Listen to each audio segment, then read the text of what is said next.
दोस्तों नमस्कार। चलिए जानते हैं राजस्थान की ताजा खबरों को, लेकिन उससे पहले अगर आपने अभी तक इस चैनल को सब्सक्राइब नहीं किया तो सब्सक्राइब कर लें ताकि आपको राजस्थान की ताजा खबरें रोजाना मिलती रहे। सबसे पहली और बड़ी खबर, राजस्थान 8वीं के बाद अब 5वीं क्लास के रिजल्ट जारी होने की अपडेट का इंतजार। राजस्थान शिक्षा विभाग 8वीं 12वीं की तीनों स्ट्रीमों के बाद 5वीं क्लास के रिजल्ट को लेकर अपडेट का इंतजार है। कहा जा रहा है कि राजस्थान 5वीं का रिजल्ट 1-2 दिन में जारी किया जा सकता है। राजस्थान बोर्ड 5वीं रिजल्ट घोषित होने पर विद्यार्थी शाला दर्पण पोर्टल rajshaladarpan.nic.in पर जाकर अपना परिणाम चेक कर सकेंगे। आपको बता दें कि राजस्थान बोर्ड 5वीं की परीक्षाएं 13 अप्रैल से लेकर 21 अप्रैल 2023 तक आयोजित हुई थी। 8वीं कक्षा के बाद अब राजस्थान 5वीं कक्षा के बच्चों को नतीजे का बेसब्री से इंतजार है। अगली खबर, सीपी जोशी बोले सरकार प्राकृतिक आपदा में हुए नुकसान का आंकलन कर जल्द दे मुआवजा। गुरुवार देर रात को राजधानी जयपुर सहित प्रदेश के कई जिलों में आंधी और तूफान से जनधन और पशुधन की हानि हुई है। प्राकृतिक आपदा से हुए इस नुकसान को लेकर बीजेपी प्रदेश अध्यक्ष सीपी जोशी ने शुक्रवार को बयान जारी कर गहलोत सरकार से जल्द नुकसान का आंकलन करवाकर प्रदेश की जनता को राहत देने की मांग की है। बीजेपी प्रदेश अध्यक्ष सीपी जोशी ने कहा कि इस आपदा से जो नुकसान प्रदेश की जनता को उठाना पड़ा है उसका सरकार जल्द आंकलन कराए और लोगों को राहत मुहैया कराए। अध्यक्ष जोशी ने कहा कि संकट की घड़ी में बीजेपी इन सभी प्रभावित लोगों के साथ हर संभव मदद के लिए खड़ी है।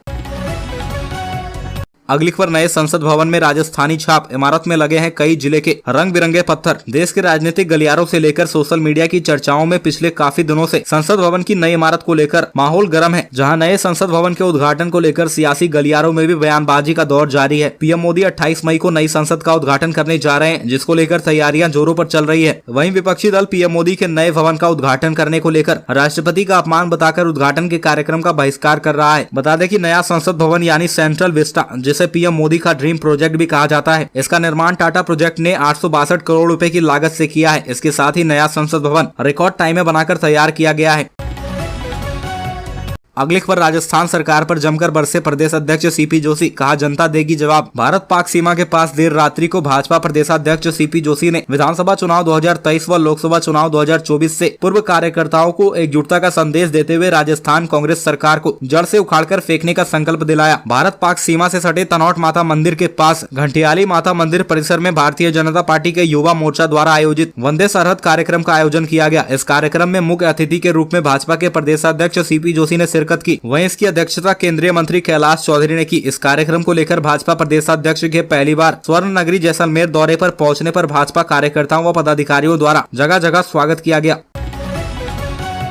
अगली खबर, अगर सचिन पायलट ने कांग्रेस का हाथ छोड़ा तो काफी सीटों का हो सकता है नुकसान। चुनावी साल में कांग्रेस हाईकमान अशोक गहलोत और सचिन पायलट के बीच रास्ते सुधारने की आखिरी कवायद कर रही है। अगर दोनों गुटों में बात नहीं बनती है तो हाईकमान चुनाव से पहले बड़े फैसले ले सकती है। हालांकि मीटिंग से पहले सुखजिंदर सिंह रंधावा ने सब कुछ सही होने की उम्मीद जताई है। प्रभारी सुखजिंदर सिंह रंधावा और प्रदेश अध्यक्ष गोविंद सिंह डोटासरा के साथ ही दोनों नेताओं को दिल्ली बुलाया गया है। दिल्ली में सचिन पायलट और अशोक गहलोत के साथ कांग्रेस अध्यक्ष मल्लिकार्जुन खड़गे और राहुल गांधी बातचीत करेंगे। पायलट मीटिंग में मुख्यमंत्री बदलने की अपनी पुरानी मांग दोहरा सकते हैं। हाल ही में पायलट ने सरकार के सामने 3 शर्तें रखी थी।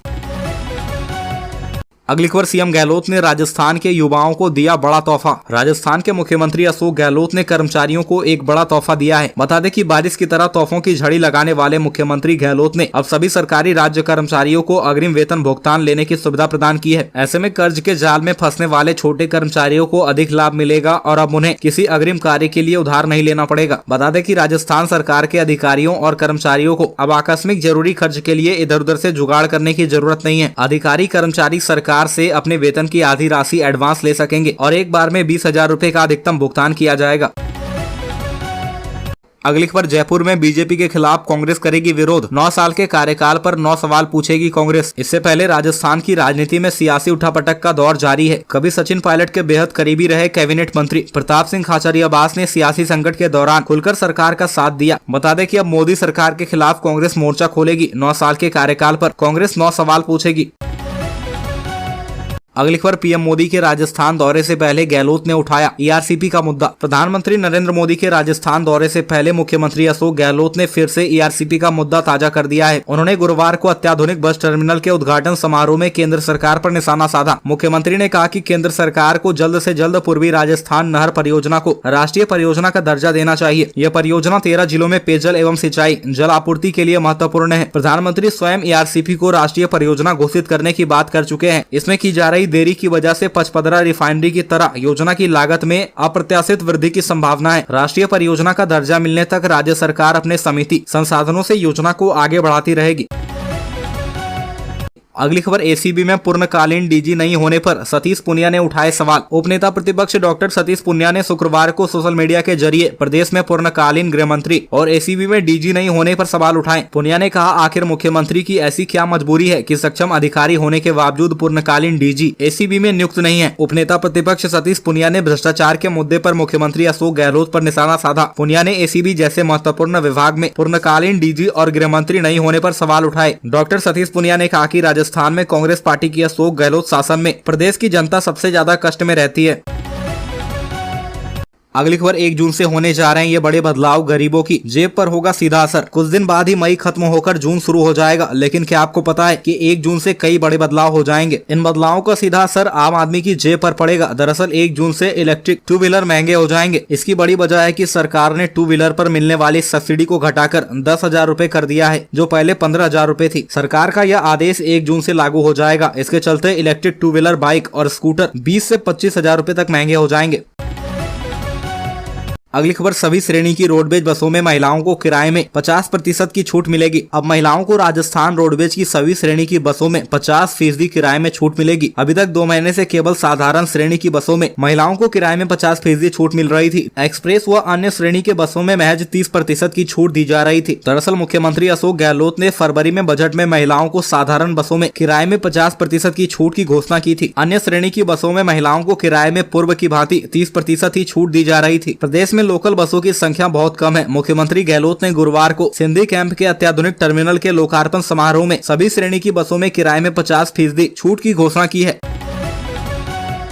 अगली खबर, मोदी सरकार के 9 साल के सफर को यादगार बनाने का बीजेपी का मेगा प्लान। नरेंद्र मोदी ने 26 मई 2014 को देश के प्रधानमंत्री के रूप में शपथ ली थी। इन 9 साल के सफर को यादगार बनाने के लिए भारतीय जनता पार्टी ने एक मेगा प्रचार की योजना बनाई है। इसमें केंद्र सरकार के कामकाज और 9 साल की उपलब्धियों को जनता तक पहुंचाया जाएगा। इसकी शुरुआत प्रधानमंत्री मोदी की 31 मई को राजस्थान के अजमेर में होने वाली रैली से की जाएगी। साथ ही संपर्क से समर्थन कार्यक्रम की भी शुरुआत की जाएगी।